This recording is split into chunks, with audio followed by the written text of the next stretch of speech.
Donald ട്രംപിന് 8ന്റെ പണി കിട്ടാൻ പോകുന്നു എന്നാണ് ഇപ്പോൾ പല സർവേ റിപ്പോർട്ടുകളും സൂചിപ്പിക്കുന്നത്.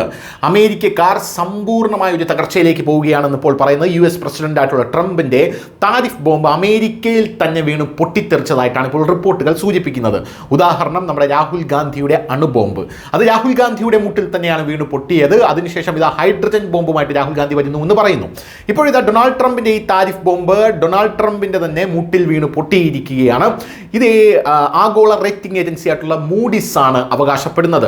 അമേരിക്ക ഗുരുതരമായിട്ടുള്ള മാന്ദ്യത്തിന്റെ വക്കിലെത്തിയെന്ന് മൂഡിസിന്റെ റിപ്പോർട്ടിൽ പറയുന്നു. അമേരിക്കയുടെ 1/3 ഭാഗവും ഇതിനകം തന്നെ സാമ്പത്തിക പ്രതിസന്ധിയെ അഭിമുഖീകരിക്കുന്നു എന്നാണ് ഈ റിപ്പോർട്ട് പറയുന്നത്.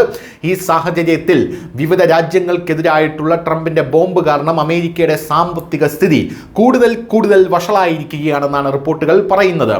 US സമ്പദ് വ്യവസ്ഥ മാന്ദ്യത്തിന്റെ വക്കിലാണെന്ന് സംസ്ഥാനതല ഡാറ്റ സൂചിപ്പിക്കുന്നുവെന്ന് Moody's analyst chief economist Mark Zandi അമേരിക്കയ്ക്ക് മുന്നറിയിപ്പ് നൽകുന്നു.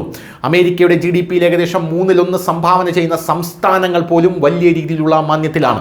ചില സ്ഥലങ്ങളിൽ മാന്ദ്യം ഭയാനകരമായിട്ടൊരു രൂപമാണ് സ്വീകരിച്ചിരിക്കുന്നത് എന്നും മൂഡീസ് ഓർമ്മിപ്പിക്കുന്നു.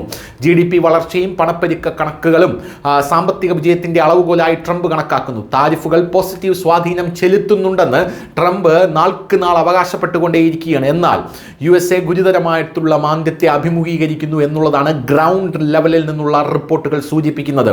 ഇത് വലിയ സാമ്പത്തിക നഷ്ടത്തിനാണ് ഭാവിയിൽ കാരണമായേക്കുന്നതെന്നാണ് റിപ്പോർട്ടുകൾ പറയുന്നത്.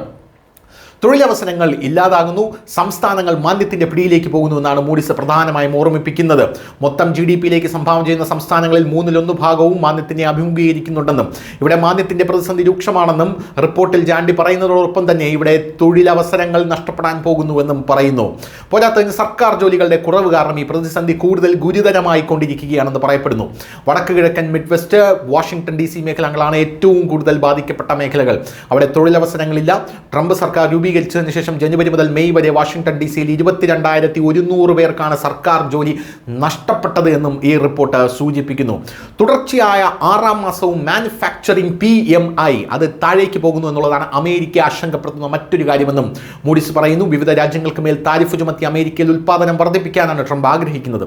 എന്നാൽ നേരെ മറിച്ച് അമേരിക്കയിലെ ഉൽപ്പാദന പ്രവർത്തനങ്ങൾ ഇപ്പോൾ കുറഞ്ഞുകൊണ്ടിരിക്കുകയാണ്.